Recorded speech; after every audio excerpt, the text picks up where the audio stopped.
Hi there and welcome back. I'm Diane Deziel, and in today's video I'm planning to show you all the steps of the making of a plain basic skirt. So from the cutting all the way to the end of the sewing. So first thing first, let's start with the placement of the pattern on the fabric. So as you might notice, my fabric is pretty narrow. So the back and the front don't fit one next to the other, so it's going to take me twice the length, more or less twice the length. So what's important is usually on the pattern you should make the arrow of the grain line going towards the bottom of the garment. So when you place it on your fabric, you always follow the direction of the arrow. It's quite important with some of the fabric. The next thing, I figure because of size of the pattern, I should do my waistband following the grain line. So that's how we usually do the waistband. So instead of folding my fabric half and half, I fold it with enough to put my waistband, that is single, cut single, on the side. So it doesn't change the rest of my placement. I'm going to put my front on fold, and what I usually do, I don't pin. You might have noticed already. I usually just put weight over my pattern and I cut directly, and if my pattern is done with cardboard, I would trace with a chalk and keep my weight over my fabric while I'm cutting. But for this one it's paper, so I will try just cutting. Pretty easy to place the front on the fold. One other thing with the fold of the fabric, the one that you have usually when you buy it, you have a crease.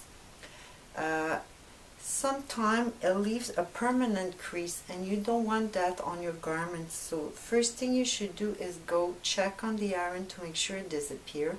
And don't use it for the center. Also, I place my fabric to cut. I place it good side with good side. So if I do trace, it's on the wrong side of the fabric. All little thing that you should think of. And don't go too close to the selvage. Sometimes it's different color or it's a little damaged or not too nice to look at. For the back, I don't have to check the grain line or anything, because in that case, I could put my center back grain line parallel to the selvage. The waistband, I just make sure that there is enough. I will fold it after I cut my back and front to be able to cut it half of the waistband. And this one is also going to be cut in fusible to make it stronger. So let's start with the cutting.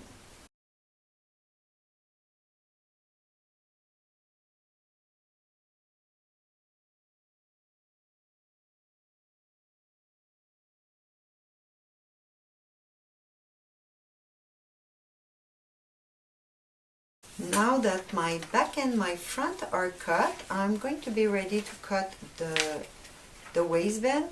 And before cutting it, I'm going to take that strip of fabric that I kept for the waistband and I'm going to go fuse it in the back. So I did put the fusing on my fabric. I'm going to fold it face to face again and cut my waistband on fold, since my zipper is going to go all the way up.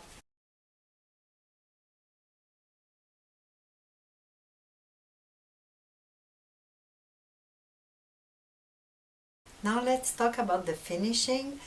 You could either overlock or bias finish, and that's what I'm going to do for this one, for this skirt right now. So I'm going to do both side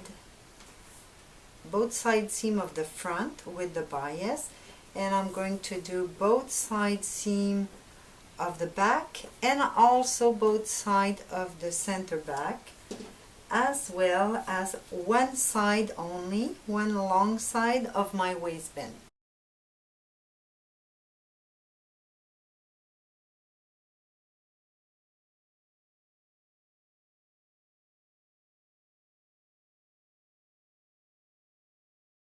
Now for the sewing, after you finish doing your bias, you should press the bias so it's completely flat. And the first seam we're going to do is the center back. We're going to sew from the bottom all the way to the zipper notch. So in that case I had to measure it again from my pattern and put a pin because I cannot see my notch. So I'm going to sew center back at 1 centimeter.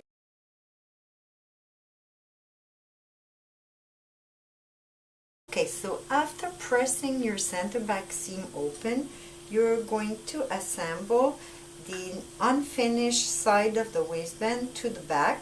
And we're going to do it on each side for about 10 or 15 centimeters, just a little while, because in this case my zipper goes all the way up to the top of the waistband.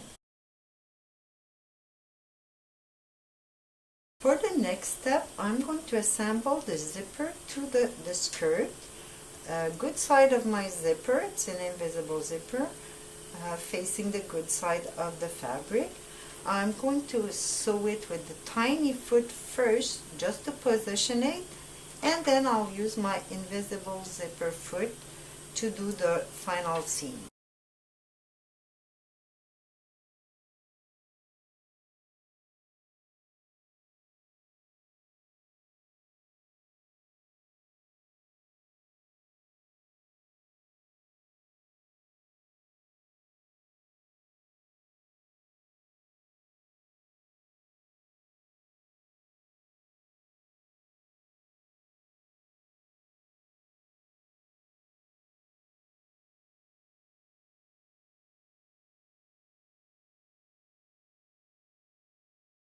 Once your zipper is sewn, you're going to pull back the carrier on top and look at your zipper one more time, see if everything is alright, especially at the waistband level to see if your seams are aligned. If you notice, I send the seam allowance towards the waistband while sewing, and I turn the tip of my zipper tape, so I'm not going to have to worry about it when I sew the top part of the waistband. Now, next thing we're going to do is we're going to assemble face to face the back with the front. So we're going to sew both side seams together. When both side seams are done, you press your seam open, look just like I did, and you're going to finish assembling the waistband all around. Now I want you to look at it carefully. So I did a close-up. I did finish one side already. I want you to look inside here. So what we're going to do, we're going to fold the inside of the waistband. We're going to shift it about 5 millimeters, so it's never going to stuck into your zipper. So to do that, slowly, I'm going to fold the waistband at the notch, but before sewing it, I'm going to shift 5 millimeters away, but sew at 1 cm from the edge of the side that is not sewn yet.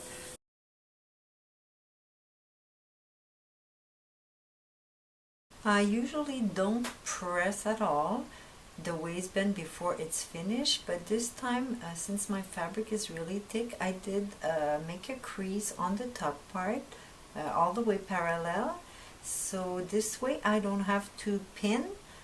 And I'm going to now do the stitch in the ditch using the proper foot, so to attach the other side of the waistband without any apparent top stitch.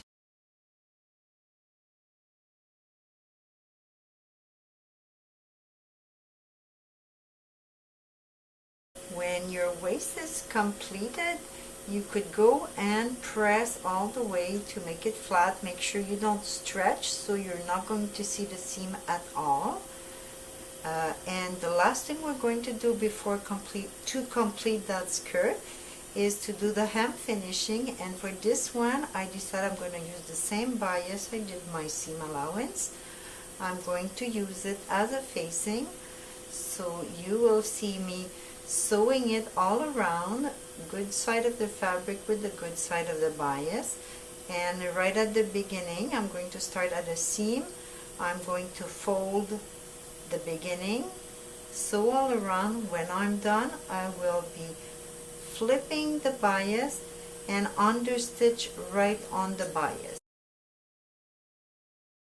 Now you see that my bias is sewn and understitch, just like a facing. Then I press it to make sure that the bias doesn't show from outside. And the last stitch we're going to do for that one, we're going to fold the bias until I reach the seam allowance. We're going to fold it, and I'm going to use my narrow top stitch foot to come and sew right at the edge of the top fold.